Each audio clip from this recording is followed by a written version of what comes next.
We said LSU was going to have a big visit weekend. We didn't know it would be this big. The Tigers, they had an incredible collection of talent on campus this weekend. And in this video, I got Shea Dixon with the Bengal Tiger to break it all down. Several key 5-stars were on campus, along with #1 overall recruit Bryce Underwood. But there's also some surprises on campus this weekend. Now, before we get into it, you guys do me a favor and hit subscribe. All right, let's get into it. All right, Shea Dixon from the Bengal Tiger. Now, Shea, we got to start with the big news coming out of Baton Rouge on Saturday night, and that is the fact that LSU goes into the state of Texas and lands 4-star linebacker Charles Ross. Now, take us behind the scenes of this one. How did LSU do it?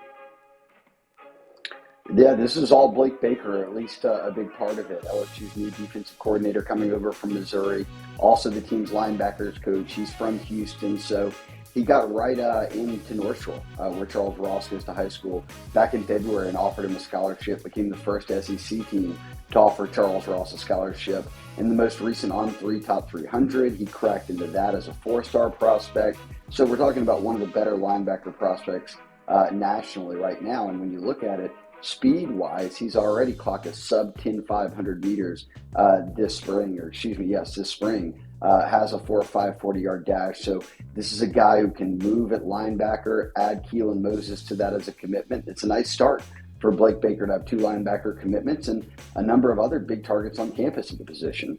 Yeah, hey, position need, and they're getting it knocked out. And you're right.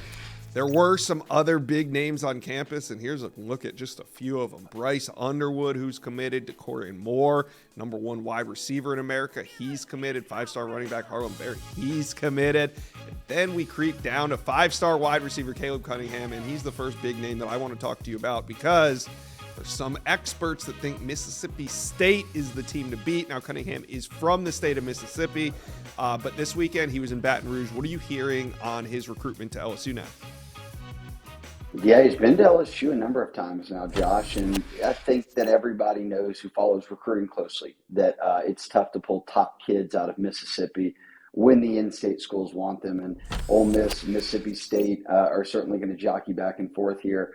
But LSU is one of those out-of-state teams that has his attention, and with a commitment from Doran Moore, the #1 wide receiver in the country, with the commitment from Bryce Underwood, the #1 quarterback in the country, it's not a surprise that they're tracking kind of the who's who of talent at wide receivers. So he wasn't the only big receiver on campus. Jamie French, one-time Bama commit, was on campus as well. They're in the mix with some others. So I think they're taking, much like with Cunningham, swing for the fences with these guys and see if you can't knock down a domino or two along the way.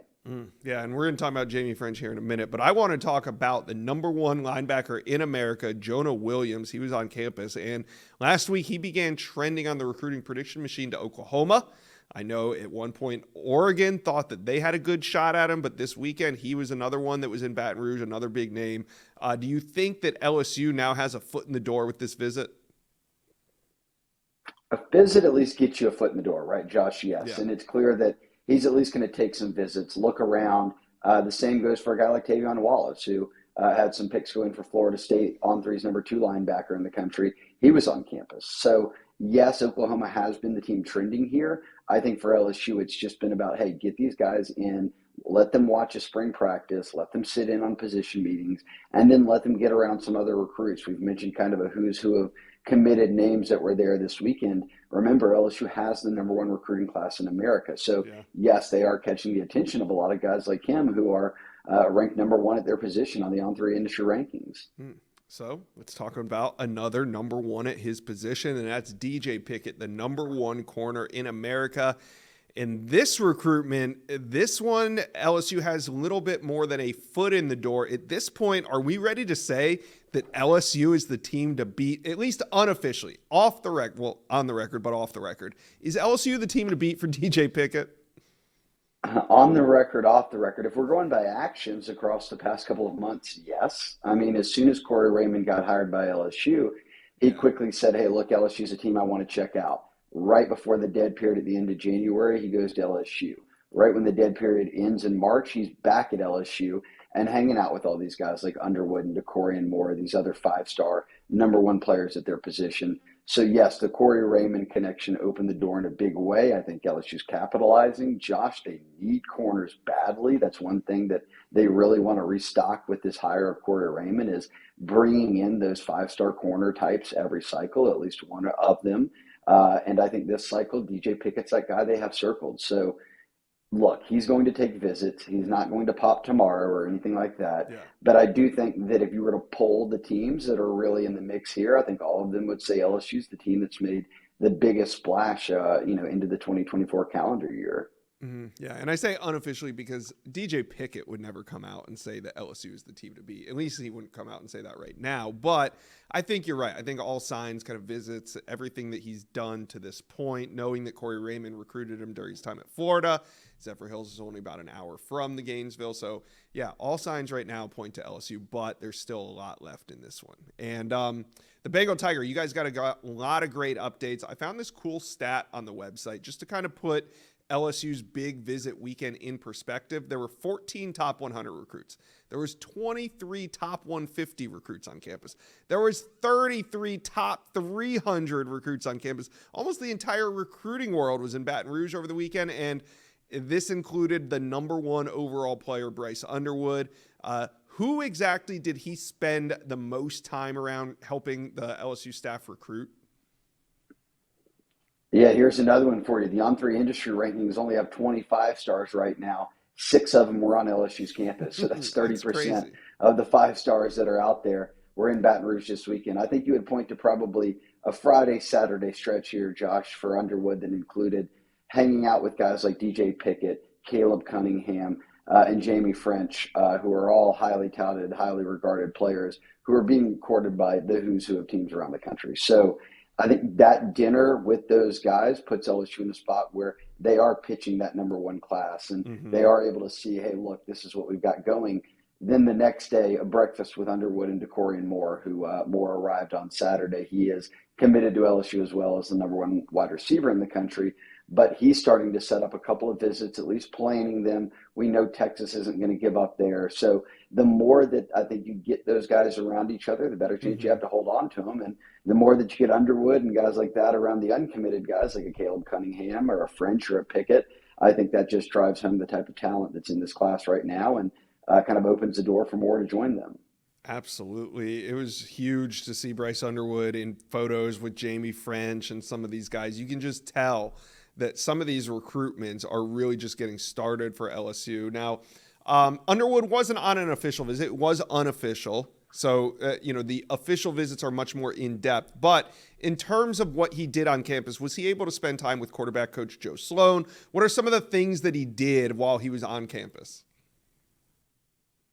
Yeah, look, they go through all sorts of position meetings, breakdowns in the quarterback room. And I think one big thing here in this recruitment was really right around the same time after Underwood committed. Soon thereafter, Joe Sloan got named the OC from being quarterback's coach after Mike Denbrock took the same job at Notre Dame. So there not being any turnover at the OC spot, I think was really big for LSU. He's got a great relationship with Joe Sloan.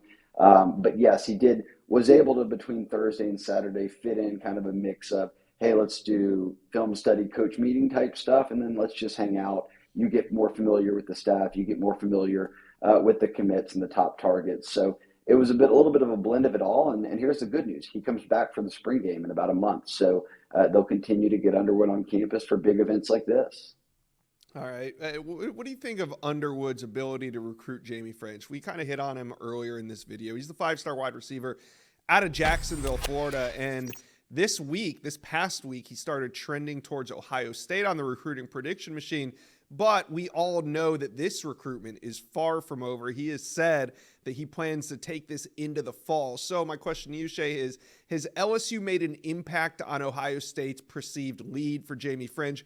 Do you think that the Tigers are going to be one of these teams that we talk about when we talk Jamie French throughout the next, 6 to 7 months?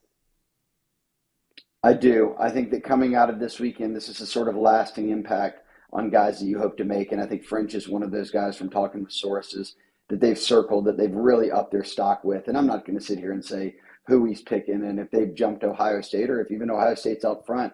But yes, we did see them on 3 RPM day laying some picks for the former Bama commit. But as you said, French wants to take visits. He wants to let Yeah. things play out. He wants to sort of navigate his recruitment through the spring and summer. I think LSU getting an early visit really helped get their foot into the door and now really be firmly in the mix going forward. And look, they've got the number one receiver in the country committed in Doran Moore. They've got the number one receiver in Louisiana committed in Doran Francis. If you're thinking of taking 4, maybe 5 receivers, you've got guys like Cunningham and French now on campus early on. Look at a couple of their other targets who are ranked in the top 5 and 10 nationally, and guys like Cortez Mills in Florida, a guy like Khalik Lockhart in Texas. So I think that LSU is in a really good spot here, Josh, moving forward with the 2 guys they've got on board, and now these receivers that they're starting to bring in. If they hold on to them, there's a good chance that LSU's up there with the rest. I'm not sure who, Ohio State, you name it, with the best receiver class in the country. That's at least where they're trending right now. And some of these names you're dropping, I mean, it just reminds me, it's an incredible year for wide receivers in this 2025 class. So LSU already has a strong foundation, and there's more to come. There's a lot of talented wide receivers out there. We teased it at the top. There was a surprise. Auburn defensive line commitment, Jordan Crawford wasn't on your expected visitor list, but he showed up in Baton Rouge. So what does this visit mean? And are we looking at now a potential flip? Inside Scoop fans, listen up. College football, the season's wrapped. That means it's time to get out and enjoy other things. I know it's all about college football, but there are other events to attend. I'm here in Nashville. Last week, I decided to go to a hockey game. But guess what? The tickets were sold out. That can be a problem for some people. Finding tickets before a game can be an absolute nightmare, but do not let this be the way your 2024 goes. That's why I'm here to tell you all about Game Time. It's a fast and easy way to buy tickets for all the big-time matchups. Game Time app is great, easy to use, and it works in any city, any team, and you get the best price guarantee. So don't stress over getting into your favorite team's games anymore. There's only so many big games each year, and you need to get these tickets at the best prices. In Game Time, that's where it is the place to be for last-minute ticket deals. Forget planning months in advance. Game Time has deals on tickets right up to the day of the event. Game Time is obsessed with finding ways to help you save money, like zone deals. This is where you pick a section and Game Time picks the seats for big savings. So here's what we're going to do. Snag the tickets without stress with Game Time. Download the Game Time app, create an account, and use code INSIDESCOOP for $20 off your first purchase. Terms apply. Again, create an account and use code INSIDESCOOP for $20 off. Download Game Time today. Last-minute tickets, lowest price guaranteed. Yeah, I guess they kept that one a little bit quiet on us, Josh. That happens. They slipped one by you. With SEC versus SEC competition here. No, so they get a guy like Jordan Crawford in. He's been committed to Auburn, I believe, since October, but he's started to look around, obviously. He's been taking phone calls from LSU. Bo Davis, when he got hired, went out and saw him. And that was testing the waters, right, in January. When you go to the school, you get a feel for things. Getting him to come to campus, I think, was a big thing. So as Bo Davis feels out his D-line board, I think guys like Jordan Crawford are absolutely in the mix because, yes, they're committed to Auburn. But as far as a new hire like Bo Davis sees it, that happened before he got to LSU. So he's going after guys, whether they're committed to schools right now or not. And I think a lot of it is guys who are left over from who he was recruiting at Texas. And guys like Jordan Crawford can kind of certainly fit into that mix of guys he could see now recruiting at LSU and that have offers that could be committed upon. So he isn't the only one. I think there's a number of SEC schools, D linemen that LSU are kind of keeping an eye on, trying to get in on visits and kind of putting the pressure on a little bit right now. All right. Well, Jordan Crawford is now officially on the radar for LSU fans. We can't end this video when we talk big visit weekend if we don't talk offensive line. So last week you and I on this show talked a lot about Micah DuBose, the big time interior offensive lineman, and also Tyler Miller. So did they make it in, and what's the latest intel here on these two? Yeah, so DuBose did not make it in. He's going to visit either later in the month or probably early April. If he makes it for the spring game, that would probably be the latest I would expect him in. So that visit will come in the next month. Word out there is that he wants to take some visits before he shuts things down. He told that to On3's Chad Simmons most recently, I think just a week ago, said, look, when I'm ready to commit, I'll be ready, but I do want to check out some schools. So I think he sticks to that. Still feels good about LSU, though, as the team to beat. Okay. That being said, Tyler Miller popping up, the number one interior offensive lineman on three, was big news coming out of Laurel, Mississippi. Again, a lot like Caleb Cunningham. When you're in Mississippi and state's after you and Ole Miss is after you, it's tough to pull those guys. But Louisiana is a border state. They've had some success landing some Mississippi kids. And this is a South Mississippi kid that they feel like, hey, this is worth putting our effort and energy into. He's that good. So I think LSU feels about like we do about Tyler Miller. He is the top-ranked interior offensive lineman out there. And the buzz coming out of the weekend is that they continue to kind of up their stock a little bit in terms of where they stand in the race for his commitment. All right. Well, like I said, we knew this was going to be a big visit weekend in Baton Rouge, but we didn't know it would be this big. Bengal Tiger has all the details. We only covered a fraction of what you guys wrote about on the website all weekend. Go check that out. Shea Dixon, thanks for dropping by today on the Inside Scoop. Yes, thanks for having me on, Josh. Thank you for watching this video, and if you enjoyed that, go check out the hundreds of videos that we have on this channel, and also do me a favor, hit subscribe to the On3 Recruits channel.